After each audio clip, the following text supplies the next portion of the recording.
हाँ तो सीईटी वाले बालको, क्या हाल है भाई आपका। देखिए, मैंने अभी 2-4 दिन पहले एक वीडियो डाला था, अपलोड किया था। कई बच्चों की शिकायतें आ रही थी, सर आप हमें भूल गए, आप हमें छोड़ गए। आपको पता नहीं है कि मेरा दूसरा अभियान भी चला हुआ था, वो कंप्लीट हो गया है। अब मैं सीईटी पर ही आ गया हूं। साथ साथ और भी वीडियो जो है, और भी जो है हमारे प्लेटफॉर्म पे वीडियो चलते रहेंगे। लेकिन आप ये नहीं सोचें कि मैं आपको भूल गया हूं, ये ऐसा नहीं सोचना चाहिए।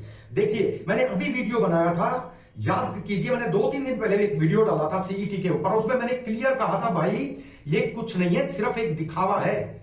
देखिए, अब आपके सामने एक बात आई कि डेटा गायब हो गया है। अरे भाई, 3.5 लाख का डेटा और 58 तरह की कैटेगरी, उसके ऊपर इनको सब कुछ तैयार करना है। एक साइट के ऊपर इतना तैयार कैसे हो सकता है। आखिरी में सीईटी क्वालिफाई पे आना पड़ेगा। और देखिए, आपको याद तो होगा ना, मैंने ये कहा था कि नहीं कि सीएम साहब ऐसे नहीं है। देखिए, मेरा कहने का जो मतलब था आप समझ रहे हैं, सीएम साहब ऐसे नहीं है, जरूर करेंगे। देखो, हो गया ना गांव का दौरा शुरू।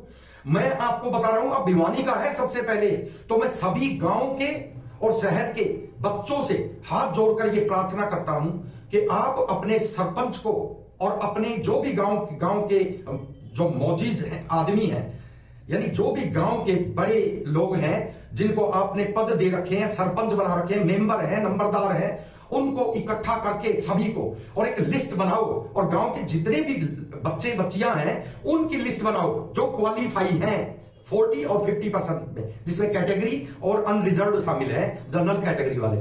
सारे लिस्ट बना के सरपंच को समझा दो अच्छी तरह से, और पूरी की पूरी लिस्ट बना के सीएम साहब के हाथ में, जब सरपंच वहां पर जाए तो आप साथ में जाओ। देखिए, कितने लोगों ने इसके लिए स्ट्रगल किया है, और मेन स्ट्रगल तो आपका है।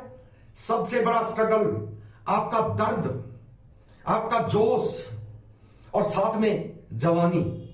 देखिए, मुझे एक महान कवि की वो पंक्तियां याद आती हैं जो मैं आपके सामने रखने जा रहा हूं। जवानी नाम है बलिदान का, विस्पान करने का, चुनौती संकटों को दे दुखों का मान करने का। जवानी की यही पहचान, भूलों पर न रोती है, निरंतर गतिमती रहती, न रुकती है न सोती है। जवानी मस्त मारुति अकेली नाचती फिरती, के जैसे दीप जगमग हो, के जैसे होलिका जलती।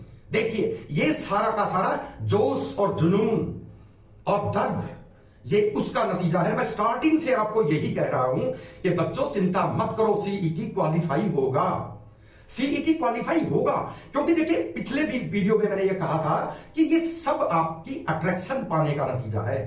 ऑफिसर्स जो है वो जो है गलत रास्ता दिखा रहे हैं सीएम साहब को, ये इस तरह की बातें आप समझ सकते हो कि अब दौरे पे आ गए ना। क्यों? क्योंकि उनको पता है कि इलेक्शन नजदीक है और जनता की नाराजगी मोल लेना बिल्कुल ठीक नहीं। मैं यही तो कह रहा हूं भाई, स्टार्टिंग से ये कह रहा हूं, आपको ये बात समझ में नहीं आती। अब देखिए, अब आपके हाथ में बाजी आ चुकी है, और मैं आज भी ये कह रहा हूं कि ये सीईटी क्वालिफाई करवाने का ही चक्कर है। पहले कह दिया कि डेटा गायब हो गया, अब 3.5 लाख को कैसे कैटेगराइज करोगे, कैसे उनका पेपर लोगे, कैसे उनकी साइट बनाओगे। अब सारे के सारे बिठाएंगे ना, तो उसमें से जो बच्चे ऊपर वाले होंगे वो उठा लेंगे। 4 गुना ऐसे ही होता है क्या? नहीं होगा भाई, ये बात याद रखना। मैं पहले भी कह चुका हूं कि सीईटी क्वालिफाई ओनली, और यही होगा। और आप तैयार हो जाइए, अब आप चौकन्ने हो जाइए, और अपना सारे बच्चे एक गांव के जैसे बच्चे हैं, सारे इकट्ठे होके अपने प्रधान को, जो भी सरपंच है, मेंबर है, जो भी उच्च पद पर गांव में है, उसके पास लिस्ट लेके पहुंच जाओ, और एक अपनी पंचायत करो सारे गांव की इकट्ठा करके। उसके अंदर मेंबर, सरपंच और सारे ये बीडीसी वाले जितने भी हैं इनको भी लो, जो बीडीसी वाले इनको भी लो, इनको भी इकट्ठा करके वही बिठाओ, और सबको ये कहलवाओ कि आप क्या बोलेंगे सीएम साहब के सामने।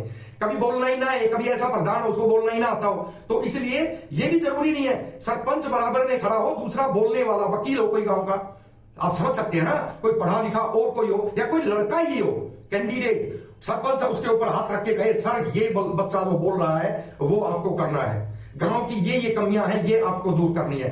सीईटी टॉप पर रखना है, पहला मुद्दा सीईटी पे। आप ये याद रखें। कम से कम एक बात तो होगी कि अगर पेपर में बैठ के अगर हम रह जाएंगे तो कम से कम हमारी ये तसल्ली तो हो जाएगी कि हम मेहनत करना चाहते थे, हमें मेहनत करने से रोक दिया गया।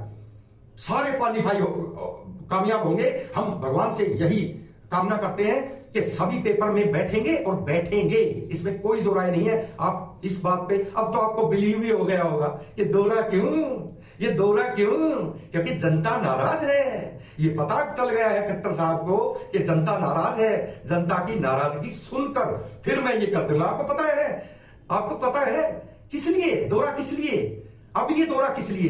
पहले नहीं सुनवाई हुई, कहां से कहां तक यात्राएं हो गई, अपोजिशन सारा का सारा कह कहकर थक लिया, और हमारे जैसे भी आपके माध्यम से हम जैसों ने भी वीडियो बना बना के काफी लगाए कि सरकार, देखिए असर तो हर चीज का होता है ना, सबकी ये सब कुछ चला है सिलसिला। जितने यूट्यूबर भाई हैं जिन्होंने सबने कितनी कोशिश की है, तो देखिए बात आई ना वहां, और साथ में आपका जोश, जवानी और दर्द इसमें काम आया है।